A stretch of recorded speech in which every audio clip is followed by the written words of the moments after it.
پکوڑوں کا ٹھیلا لگانے والی بیوہ رشیدہ راتوں رات کروڑپتی کیسے بنی؟ یہ سن کر آپ حیران رہ جائیں گے۔ فوراً یہ عمل کریں۔ اس سے پہلے کہ دیر ہو جائے، پہلے دن میں نے ایک چھوٹی سی میز پر ایک پتیلے میں تھوڑا سا کھانا سجا کر رکھا اور سارا دن کسی گاہک کا انتظار کرتی رہی۔ پہلا دن گزر گیا مگر کوئی بھی کھانا خریدنے نہ آیا۔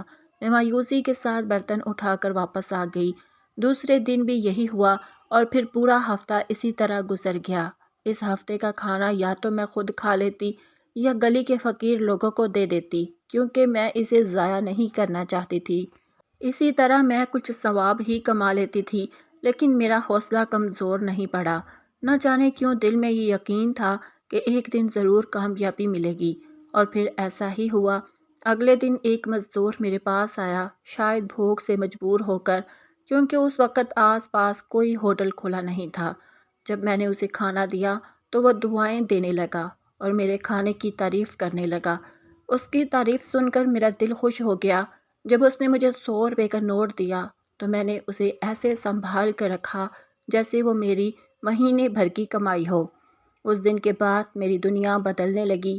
وہ 100 روپے میرے لیے صرف پیسے نہیں تھے، بلکہ میری محنت کی پہلی پہچان تھے، میرا حوصلہ تھے۔ میں نے وہ نوٹ فوراً خرچ نہیں کیا، بلکہ کئی دنوں تک اپنے پاس رکھا۔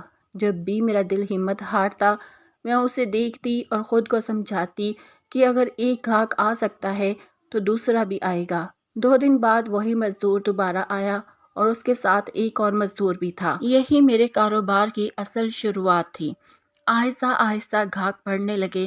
کوئی دوست کو لے آتا، کوئی کسی اور کو بتاتا۔ میرا چھوٹا سا اسٹال اب خالی نہیں رہتا تھا۔ میں صبح جلدی اٹھتی، صفائی کرتی، تازہ کھانا تیار کرتی اور وقت پر سب کچھ سجا دیتی۔ میں نے سیکھ لیا تھا کہ صرف ذائقہ ہی نہیں بلکہ صفائی بھی بہت ضروری ہے۔ چند دنوں میں میرا روز کا خرچ نکلنے لگا اور تھوڑی بہت بچت بھی ہونے لگی۔ لیکن جیسے جیسے کام بڑھا، لوگوں کی باتیں بھی بڑھنے لگی، مگر میں نے ان پر دھیان دینا چھوڑ دیا۔ ایک دن ایک بوڑھی عورت آئی۔ اس کے کپڑے پرانے تھے اور وہ تھکی ہوئی لگ رہی تھی۔ اس نے کہا، بیٹی کیا مجھے کھانا مل جائے گا؟ میرے پاس پورے پیسے نہیں ہیں۔ میں نے کچھ لمحے اسے دیکھا، پھر اسے بھر کر کھانا دے دیا اور کہا، ماں پیسوں کی فکر نہ کریں۔ اس کی آنکھوں میں آنسو آ گئے۔ مجھے دل سے خوشی محسوس ہوئی۔ اس نے دعا دی، اللہ تمہیں کامیاب کرے بیٹی۔ اس دن مجھے احساس ہوا کہ میں صرف اپنا پیٹ نہیں پال رہی بلکہ کسی اور کی بھوک بھی مٹا رہی ہوں۔ یہی احساس میری طاقت بن گیا۔ میرا نام رشیدہ ہے اور میرا تعلق مردان سے ہے۔ میں اپنے امی ابو اور بڑے بھائی کے ساتھ ایک چھوٹے سے سرکاری کوارٹر میں رہتی تھی۔ میرے والدین دونوں ایک گورنمنٹ کالج میں ملازم تھے، اس لیے ہمیں رہنے کے لیے 3 کمروں کا کوارٹر ملا ہوا تھا، جو ہماری چھوٹی فیملی کے لیے کافی تھا۔ ہماری زندگی سکون سے گزر رہی تھی کہ ایک دن اچانک ابو بیمار ہو گئے۔ پہلے لگا کہ عام بخار ہے، مگر جب کئی دن گزر گئے تو بھائی انہیں ڈاکٹر کے پاس لے گیا۔ ٹیسٹ کے بعد معلوم ہوا کہ انہیں دل کا مسئلہ ہے اور شوگر بھی زیادہ ہے، جس کی وجہ سے حالت خراب ہو گئی تھی۔ ڈاکٹر نے آرام کا مشورہ دیا مگر ابو نے کام جاری رکھا کیونکہ وہ گھر بیٹھنا نہیں چاہتے تھے۔ بھائی اس وقت میٹرک میں تھا مگر حالات دیکھ کر بہت ذمہ دار ہو گیا۔ اس نے پڑھائی کے ساتھ ساتھ گھر کے کاموں میں بھی مدد کرنا شروع کر دی۔ امی بھی نوکری کے ساتھ گھر سنبھال رہی تھی۔ میں چھوٹی تھی مگر جتنا ہو سکتا مدد کرتی۔ بھائی نے مشکل سے تعلیم مکمل کی اور یونیورسٹی میں داخلہ لے لیا۔ ساتھ ہی پارٹ ٹائم جاب بھی شروع کی تاکہ گھر کے اخراجات میں مدد کر سکے۔ میں بھی یونیورسٹی میں پڑھ رہی تھی اور میرے اخراجات بھائی اٹھا رہا تھا، کیونکہ وہ جانتا تھا کہ ابو کی حالت ایسی نہیں تھی کہ وہ سب کچھ سنبھال سکے۔ پینشن اور امی کی تنخواہ سے گھر کے اخراجات بمشکل پورے ہوتے تھے۔ کئی مہینوں تک بھائی نے کوشش کی کہ اسے کوئی اچھی نوکری مل جائے مگر اسے کامیابی نہ ملی۔ آخرکار اس نے ایک چھوٹی کمپنی میں نوکری شروع کر دی، جہاں تنخواہ تو کم تھی مگر حالات کے مطابق گزارا ہو جاتا تھا۔ مجھے یاد ہے کہ میرے بھائی نے ہمیشہ اپنی خواہشات کو پش مشت ڈال کر میری ضروریات کا خیال رکھا، کیونکہ وہ نہیں چاہتا تھا کہ میں اپنی ضرورتوں کے لیے امی ابو کو پریشان کروں۔ وہ مجھ سے بے حد محبت کرتا تھا اور مجھے لگتا تھا کہ میں بہت خوش قسمت بہن ہوں جسے ایسا خیال رکھنے والا بھائی ملا۔ لیکن اس وقت مجھے یہ معلوم نہیں تھا کہ میں خوش قسمت نہیں بلکہ بد قسمت ہوں اور میری زندگی میں ایک بڑا طوفان آنے والا ہے۔ جب ابو کی طبیعت زیادہ خراب رہنے لگی تو ایک دن انہوں نے بھائی کو اپنے پاس بلایا اور سمجھانے لگے کہ اب وہ اپنے پاؤں پر کھڑا ہو چکا ہے، اس لیے اسے اپنا گھر بھی بسا لینا چاہیے، کیونکہ امی ابو اس کا گھر آباد دیکھنا چاہتے تھے۔ بھائی اس وقت اپنی اس خواہش کا اظہار نہیں کیا اور یہی کہتا رہا کہ اس نے ابھی اس بارے میں کچھ نہیں سوچا۔ لیکن جب ابو کی حالت مزید خراب ہو گئی تو مجبوری میں انہوں نے امی سے کہا کہ بھائی کے لیے رشتہ تلاش کریں۔ وہ اس وقت 24 سال کا تھا اور ابو چاہتے تھے کہ وہ اپنی زندگی میں ہی اس کا گھر بستا ہوا دیکھیں۔ جب بھائی کو معلوم ہوا کہ ابو جلدی شادی کرنا چاہتے ہیں تو اس نے امی کو صاف انکار کر دیا کہ وہ اس کے لیے رشتہ نہ ڈھونڈیں۔ امی اس بات پر حیران ہوئی اور انہیں لگا شاید وہ شادی ہی نہیں کرنا چاہتا، مگر پھر اس نے بتایا کہ وہ پہلے ہی ایک لڑکی کو پسند کرتا ہے، اس لیے رشتہ ڈھونڈنے سے منع کر رہا ہے۔ یہ سن کر امی خوش ہو گئی اور اس نے اس لڑکی کے بارے میں پوچھنے لگی، کیونکہ انہیں خوشی تھی کہ وہ شادی کے لیے تیار ہو گیا ہے۔ ہم سب سوچنے لگے کہ آخر اس نے کس لڑکی کو پسند کیا ہے۔ آخرکار اس نے بتایا، امی میں رجبہ کو پسند کرتا ہوں۔ یہ سن کر میرے قدم جیسے زمین میں جم گئے، کیونکہ رجبہ میری سب سے اچھی دوست تھی۔ اس کی فیملی بھی ہماری طرح چھوٹی تھی۔ اس کا ایک بھائی تھا جو میرے بھائی سے 7 سال بڑا تھا۔ اس کی پہلے شادی ہو چکی تھی، مگر اس کی بیوی شادی کے 2 سال بعد ایک حادثے میں فوت ہو گئی تھی اور اس کی کوئی اولاد بھی نہیں تھی۔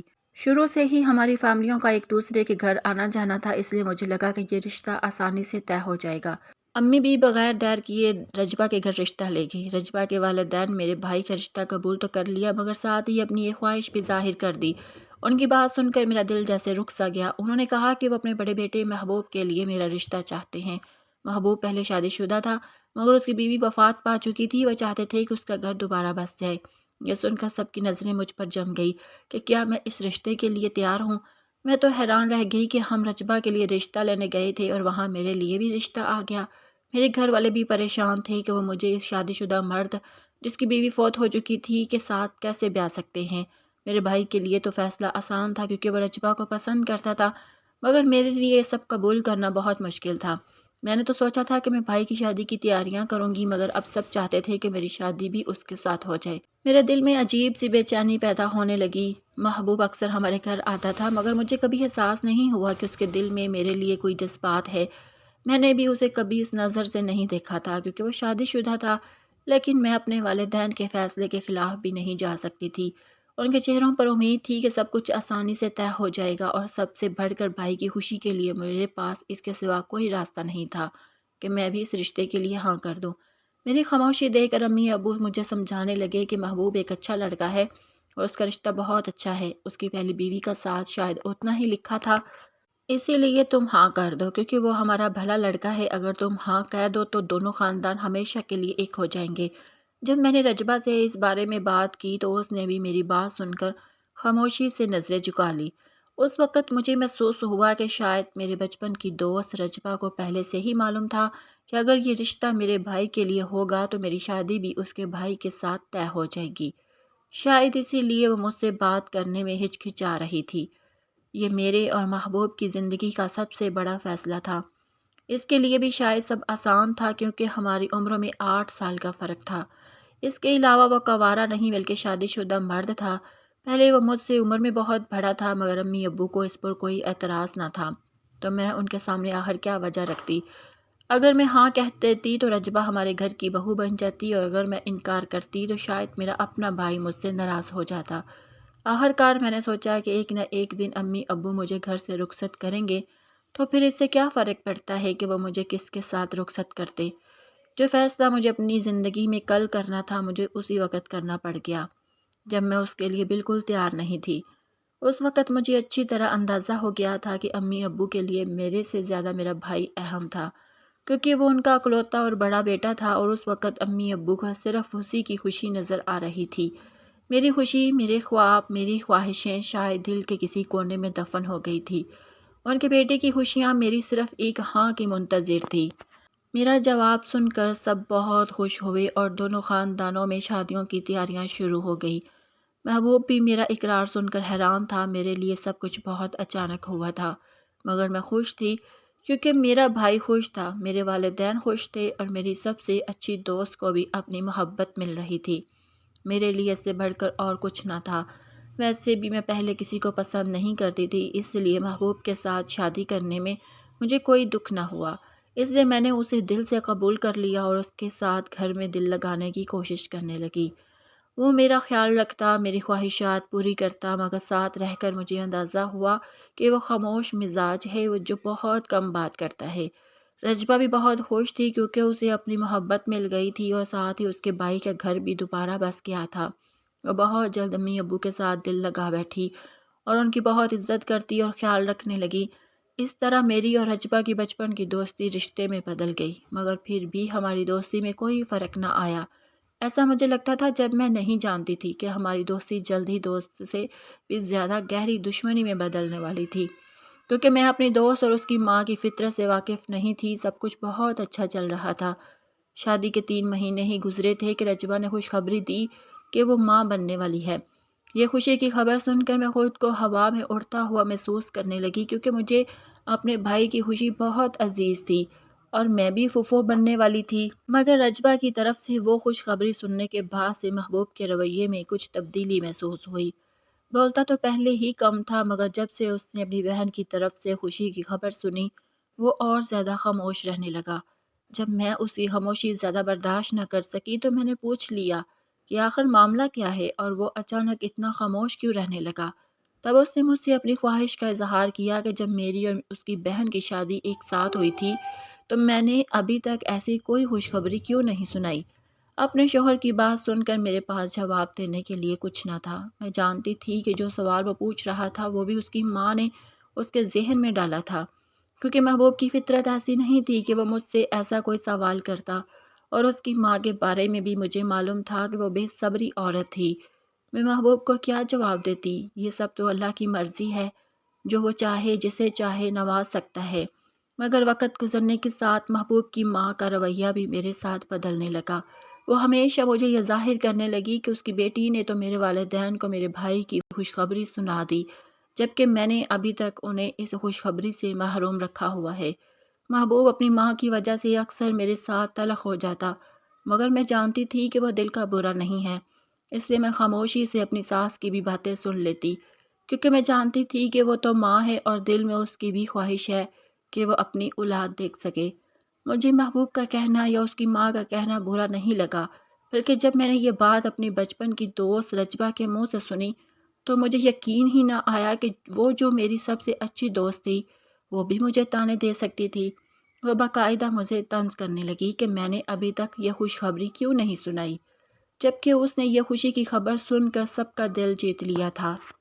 تب مجھے پہلی بار محسوس ہوا کہ شاید رجبہ اور میری دوستی میں فرق آنا شروع ہو گیا تھا اور ہمارے درمیان دوست سے ہٹ کر نند اور بھابھی کا رشتہ پیدا ہونے لگا تھا۔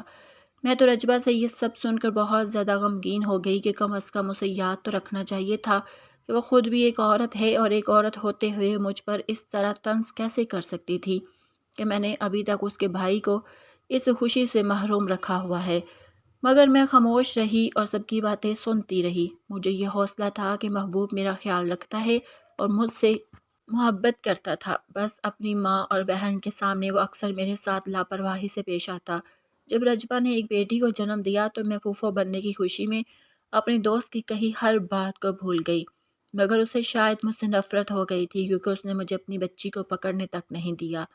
میں جو ہوا میں اڑ رہی تھی اچانک زمین پر آ گئی۔ مجھے یقین ہی نہ آیا کہ وہ جو میری سب سے اچھی دوست تھی پل میں اجنبی ہو گئی تھی۔ اس سے بھی زیادہ حیرانی مجھے اپنے بھائی کے رویے پر ہوئی۔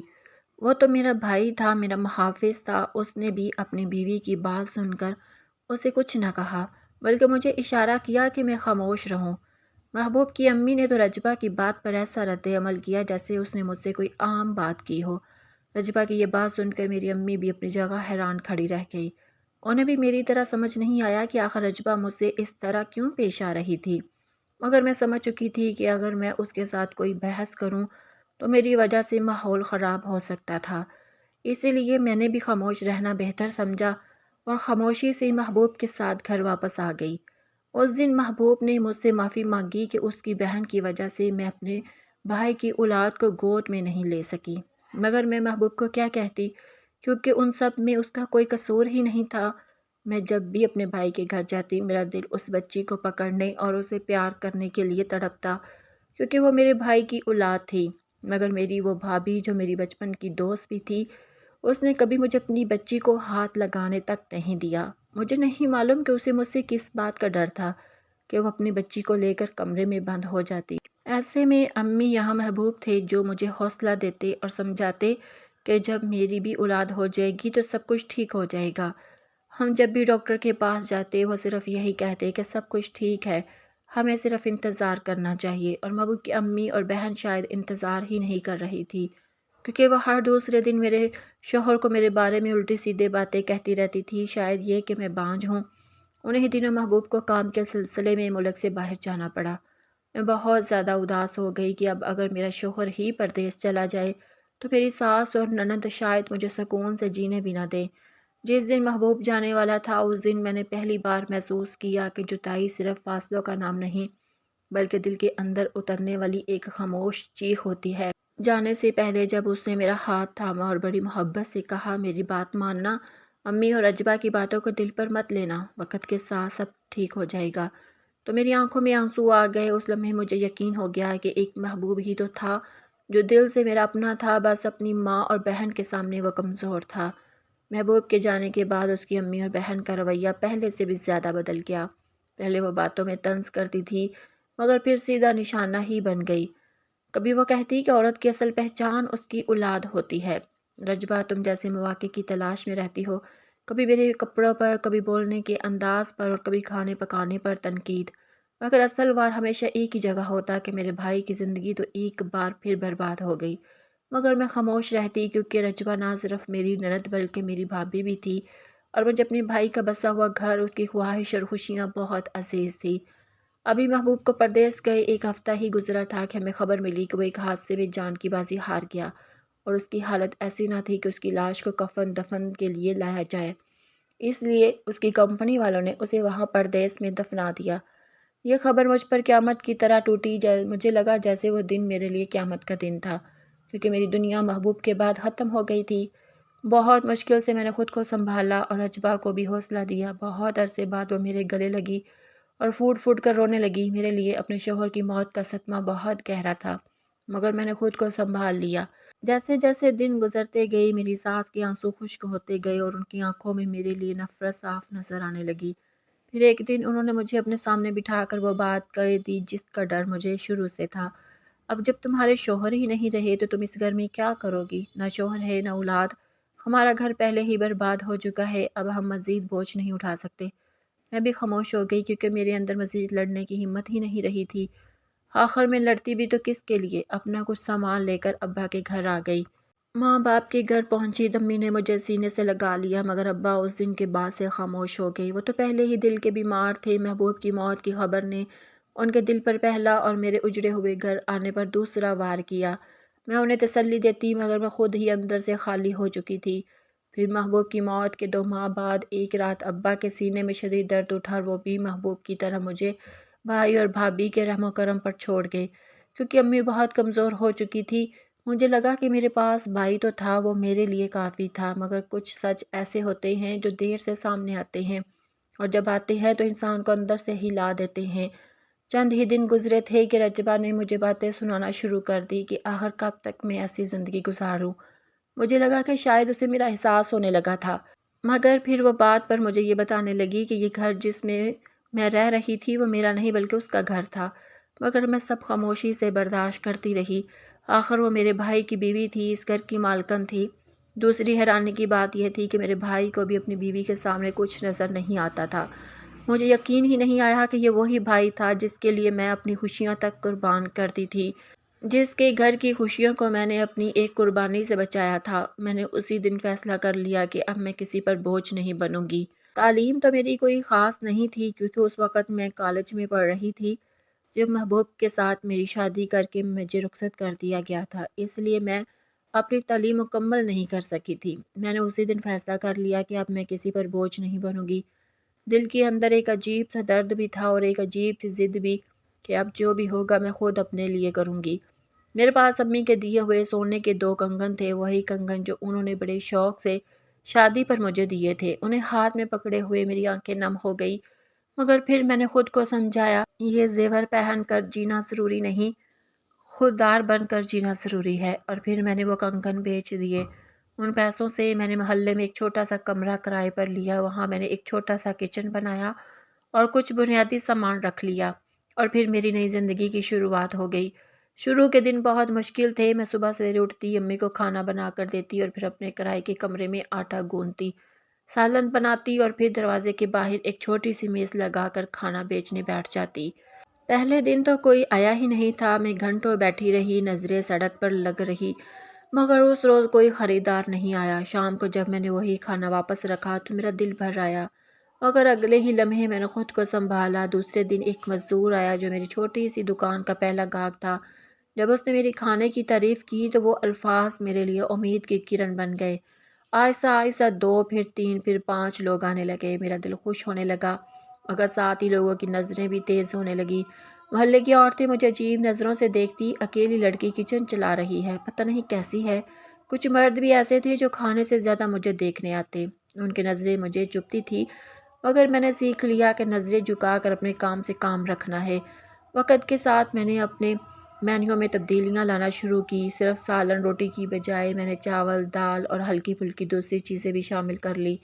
اور پھر جب رمضان قریب آیا تو میں نے پکوڑے، سموسے اور فروٹ چاٹ بھی بنانا شروع کر دی۔ رمضان کا وہ مہینہ میرے لیے ایک امتحان بھی تھا اور ایک موقع بھی۔ پہلے روزے کے دن میں بہت گھبرا گئی تھی۔ میں نے سارا دن محنت کر کے پکوڑے اور سموسے بنائے تھے۔ دل میں ڈر بھی تھا کہ کہیں سب ضائع نہ ہو جائے، مگر افطار سے کچھ دیر پہلے ہی میرے کمرے کے باہر اتنے لوگ جمع ہو گئے کہ میری پریشانی ختم ہو گئی۔ میں حیران بھی تھی کہ خوش بھی۔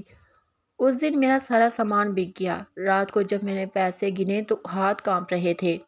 وہ میری زندگی کی پہلی بڑی کمائی تھی، میرے اپنے ہاتھوں کی کمائی، مگر کامیابی کے ساتھ باتیں بھی بڑھ گئی۔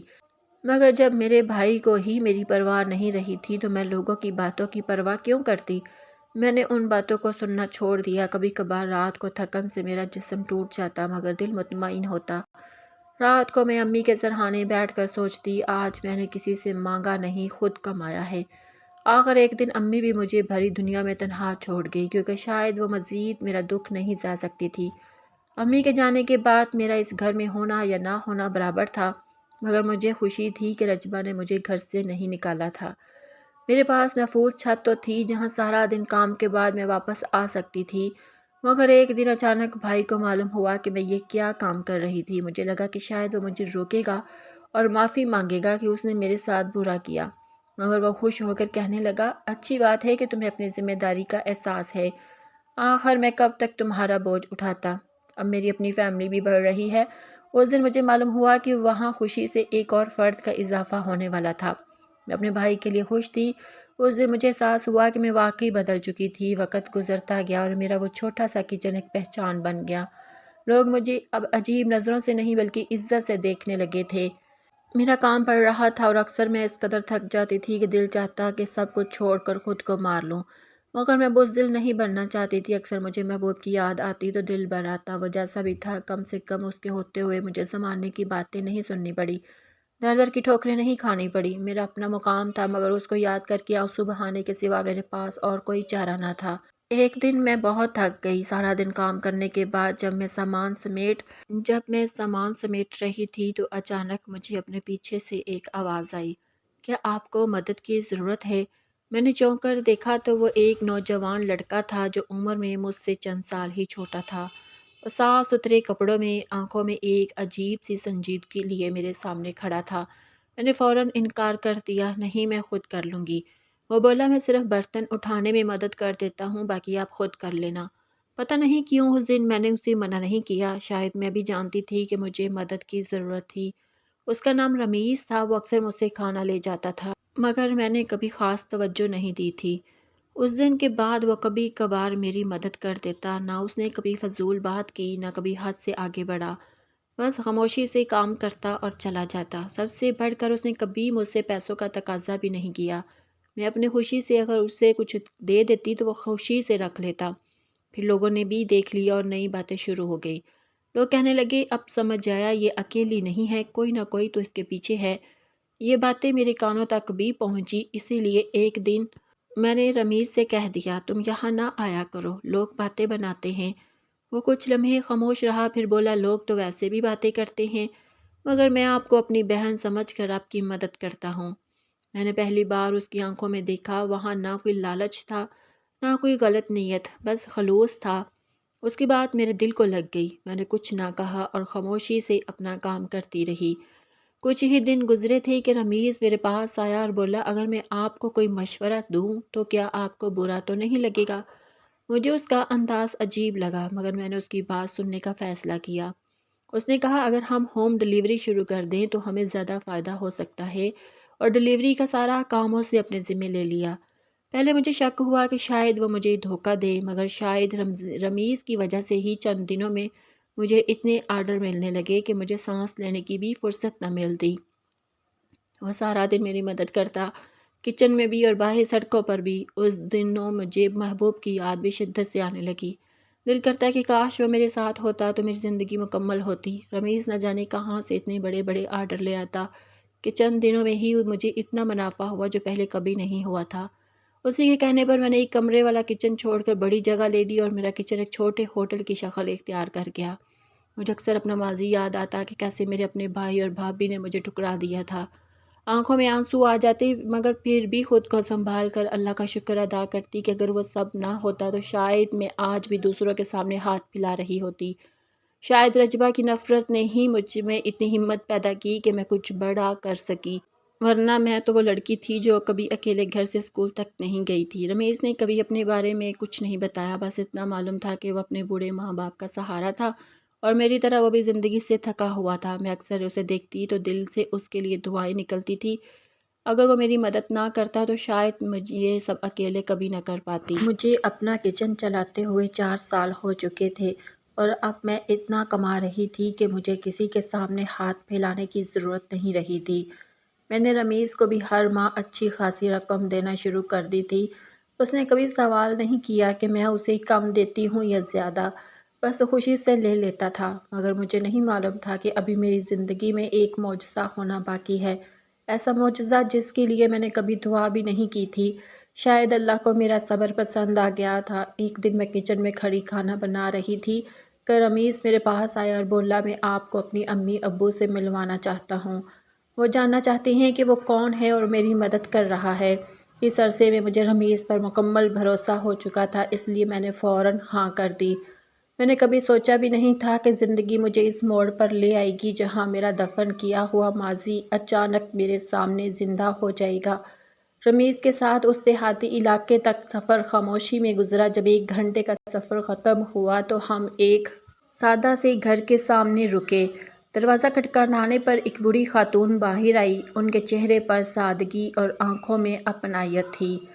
اماں، یہ ہے وہ، رمیز نے میری طرف اشارہ کرتے ہوئے کہا۔